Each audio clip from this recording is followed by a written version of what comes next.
बिस्मिल्लाहिर्रहमानिर्रहीम। अस्सलाम वालेकुम व्यूवर्स। अगर आप सस्ती और आसान बेकिंग सीखना चाहते हैं तो आप बिल्कुल ठीक जगह पर आए हैं।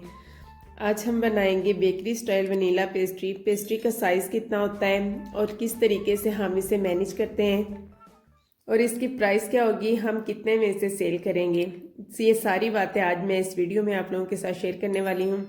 बिल्कुल इजी मेथड में मैं इसे बनाऊंगी, जो कि बिगनर्स हैं उनके लिए भी बहुत आसानी होगी। जिन्होंने अभी तक काम शुरू नहीं किया, जो करना चाहते हैं, इस वीडियो के बाद वो इजीली अपना काम स्टार्ट कर सकते हैं। चाहे तो पेस्ट्रीज बनाएं, चाहे केक बनाएं या कुछ भी। प्लीज़ बेकिंग की वीडियो लास्ट तक देखा करें, हर स्टेप को फॉलो किया करें। थोड़ी सी मिस्टेक से आपकी पूरी की पूरी बेकिंग ख़राब हो जाती है। तो मैं आपको सिखा रही हूँ या कोई भी होम बेकर आपको सिखा रही है या कोई भी प्रोफेशनल आपसे बात कर रहा है, तो उसकी बात पूरी तवज्जो से और पूरी देखा करें वीडियो को। इस तरीके से फिर आप सेम टू सेम चीज़ बना पाते हैं। अदरवाइज़ फिर आप कहते हैं कि आपकी रेसिपी को फॉलो किया और वो ख़राब हो गई है। तो चलिए रेसिपी स्टार्ट करते हैं। यहाँ पे मैंने लिए हैं 4 अदद अंडे, उसमें हाफ कप हम चीनी ऐड करेंगे और इसे हम बीट करना शुरू करेंगे। अब अंडों को और चीनी को कितना बीट किया है, आपका बीटर कितना टाइम लेता है, मैं तो टाइम आपको बता दूंगी कि 5 से 7 मिनट में मेरा बीटर बीट कर देता है। इससे पहले मेरे पास एक बीटर था, उसकी स्पीड कम थी तो वो 9-10 मिनट लेता था, फिर जाके मेरे अंडे क्रीमी फॉर्म में आते थे। लेकिन इस बीटर की स्पीड ज़्यादा है तो ये 6-7 मिनट में अंडे अच्छे से क्रीमी कर देता है। तो अब आपके बीटर पे डिपेंड करता है आप कि वो कितना टाइम लेता है। आपने टेक्सचर नोट करना है कि इतने क्रीमी अंडे होने चाहिए। उसके बाद आपने फिर इसके अंदर ऐड करना है 1/4 कप कुकिंग ऑयल और इसके अलावा हम 1 टीस्पून के बराबर ऐड करेंगे वनीला एसेंस और इसे अब हम अच्छे से मिक्स कर लेंगे बैटर के अंदर। यहाँ पे बहुत ज़्यादा बीट करने की ज़रूरत नहीं है, वरना फिर केक के ऊपर वो जो वाइट सी एक क्रिस्पी सी लेयर बन जाती है जो बिल्कुल भी अच्छी नहीं लगती, वो बन जाती है। इस तरह से ऊपर से वो ब्राउन सा कलर और प्यारा सा कलर नहीं आता। तो अब हम इसके अंदर ऐड करेंगे 1 कप मैदा और 1 टीस्पून बेकिंग पाउडर। इसकी ग्राम मेजरमेंट मैं डिस्क्रिप्शन में लिख दूँगी। इसे हम 2 पोर्शन में ऐड करेंगे, हाफ हम पहले ऐड करेंगे और हाफ हम बाद में ऐड करेंगे। पहले हम जेंटली एक ही डायरेक्शन में इसको टर्न करते हुए फोल्ड कर लेंगे।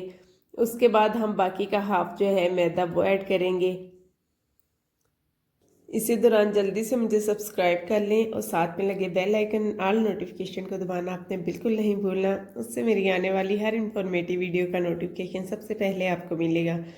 इस तरह अच्छा, इसको आपने ओवर मिक्स भी नहीं करना। जहाँ पे आपको लगे मैदा अच्छे से अंदर फोल्ड हो गए, वहाँ पे आपने इसको मिक्सिंग का काम ख़त्म कर देना है। ऐसा नहीं कि आप फिर भी उसको ज़्यादा स्मूथ करने बैठ जाएं, उस तरीके से भी फिर जो है ये बैटर ख़राब हो जाता है।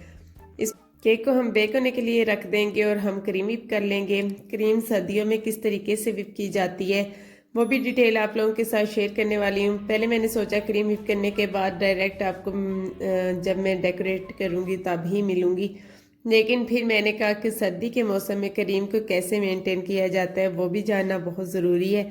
यहाँ पे क्रीम फुल जमी हुई है, हालांकि मैंने काफ़ी देर पहले से ये पैकेट जो है वो निकाल के रखा हुआ था और मैंने इस तरीके से 1 कप के बराबर निकाल ली है। अगर आप बिगनर है तो आप कप से मेजर करके ले लें, अदरवाइज अंदाज़ा हो जाता है कि इतनी जो क्रीम है 1 कप के बराबर होती है। और मैंने जब भी कभी अंदाजे से भी डाली है ना और मैंने इसको मेजर भी करके देखा है तो वो 1 कप ही होती है। 2-3 साल से मुसलसल एक ही काम कर रहे हैं तो अंदाज़ा हो जाता है। अब ये जमी हुई थी और इसको थोड़ा मेल्ट करने के बाद ही हम इसको विप करेंगे। मैंने इसको रख दी है ताकि ये थोड़ी सॉफ्ट हो जाए और यहाँ पे हमारा केक जो है बहुत अच्छे से बेक हो चुका है। 45 मिनट आपने टाइम लगाना है। आप इसे पतीले में बेक कर रहे हैं या ओवन में बेक कर रहे हैं, आपने 45 मिनट के बाद चेक कर लेना है। 40 मिनट के बाद चेक कर लें, उसके बाद आपको अंदाज़ा हो जाएगा कि आपने 5 मिनट और रखना है या 10 मिनट और रखना है। बाज़ दफ़ा 50 मिनट भी लग जाते हैं। तो इसको अब हम पैन से निकाल लेंगे, बटर पेपर हटा देंगे और यहाँ पे देखें कितना सॉफ्ट और कितना स्पॉन्जी सा हमारा जो केक है वो तैयार है। इसको हम 2 पोर्शन में कट करेंगे।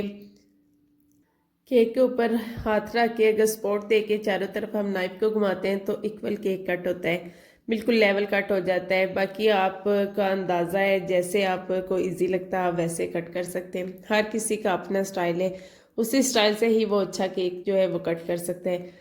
अब इसको हम साइड पे रखेंगे और यहाँ पे हम अपनी क्रीम देख लेंगे कि वो सॉफ्ट हुई है या नहीं हुई।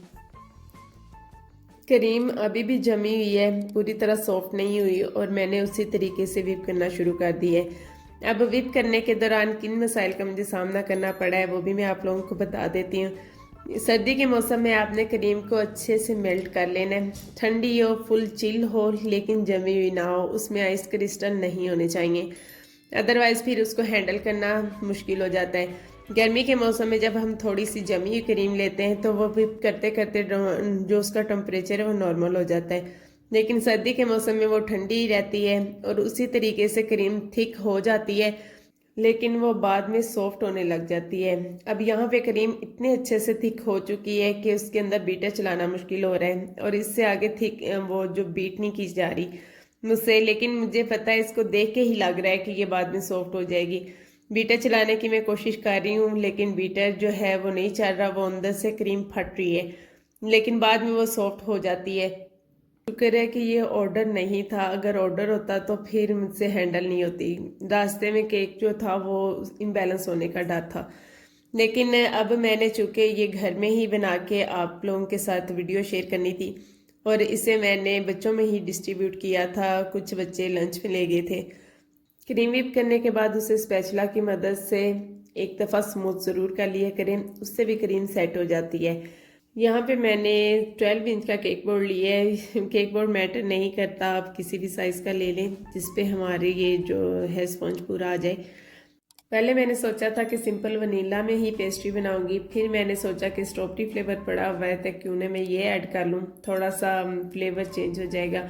तो ये मैंने टॉपिंग जो थी ये यहाँ बाज़ार से ही खरीदी थी, जहाँ से बेकरी वाली चीज़ें खरीदते हैं उसी शॉप से, ट्रेडर शॉप उसके ऊपर लिखा होता है, तो वहाँ से ये मैंने बाय की थी।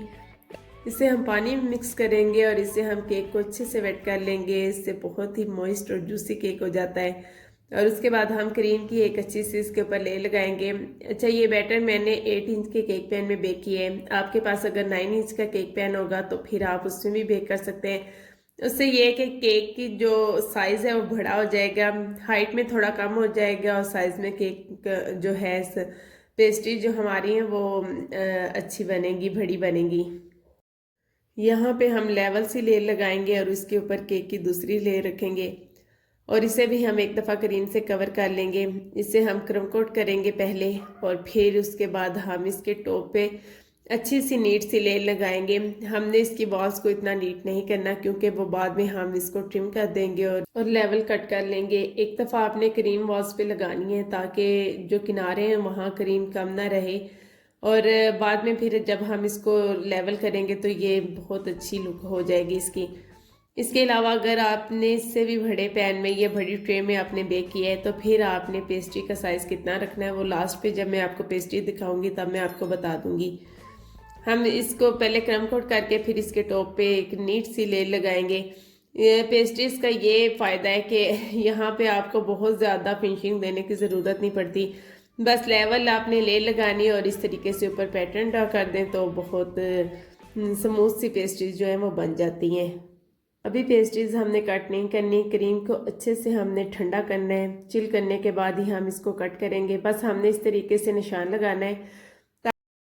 क्रीम जो बची अगर हम उसको रख देंगे इसके चिल होने तक तो उसकी जो लुक है वो ख़राब हो जाएगी। मेरी M1 नोज़ल मिल नहीं रही थी जो कि मेरी मोस्ट फेवरेट नोज़ल है, उसी से मैं ज़्यादातर डेकोरेशन करती हूँ। तो यहाँ पे एक स्टार नोज़ल है जिसका नंबर है 824, तो वही मैंने फिर पाइपिंग बैग में भर ली है और इस तरीके से मैं स्टार्स ऊपर बना रही हूँ। 2 पाउंड केक का जो हम स्पंज रेडी करते हैं वही स्पंज है और 1 कप क्रीम हम 2 पाउंड केक के लिए ही यूज़ करते हैं, तो मतलब 2 पाउंड की जो हमारी पेस्ट्रीज हैं वो 12 रेडी हुई हैं और इस तरीके से उसे हमने एक कप क्रीम से ही कवर कर लिया है, बस थोड़ी सी क्रीम बच गई थी। अगर आप किसी और किस्म की डिज़ाइनिंग करना चाहते तो वो भी हो जाती, तो इतनी क्रीम बच गई है हमारी। इसे हम अब अच्छे से ठंडा करने के बाद हम इसको कट कर लेंगे। किनारे हमने बस स्मूथ करने, लेवल करने, बहुत ज़्यादा हमने कटिंग नहीं करने। उसके बाद हम इसकी प्रॉपर कटिंग कर लेंगे। यहाँ पे एक बात जो काबिल गौर है वो ये है कि जब हम केक बनाते हैं 2 पाउंड केक एक ही बॉक्स में हम डाल के दे देते हैं। लेकिन जो पेस्ट्रीज हैं उसको अगर किसी को 1 चाहिए, किसी को 2 चाहिए, किसी को 4 चाहिए, तो हमें बॉक्सेस ज़्यादा यूज़ करने पड़ते हैं। तो वो बॉक्सेस की वजह से इसका रेट थोड़ा ज़्यादा हो जाता है। बाजार से जो मैंने पेस्ट्री मंगवा के देखी थी उसकी लेंथ थी 3 इंच और उसकी जो विड्थ थी वो 1.5 इंच के बराबर थी और हाइट भी बिल्कुल कम थी। इतनी जितनी इसकी एक लेयर है इसके बराबर दोनों लेयर्स के दरमियान में क्रीम लगी हुई थी। तो बस उसी हवाले से बेकरी से इसका साइज थोड़ा सा बढ़ा है। इसकी जो चौड़ाई है 2 इंच है। बेकरी की जो पेस्ट्री होती है उसकी चौड़ाई से कम होती है। तो चूंकि हमारा केक भी तो बेकरी की निस्बत बड़ा होता है, तो इसलिए हमारे होम बेकर्स की जो पेस्ट्री का साइज़ है वो भी इतना ही होगा। अब आपने अगर किसी बड़ी ट्रे में इसको बेक किया है तो आप इसकी 3 इंच की जो लंबाई है वो रखेंगी। अब चौड़ाई आप चाहे तो 2 इंच कर लें, चाहे तो 1.5 इंच कर लें, ये आपके अपने ऊपर डिपेंड करता है।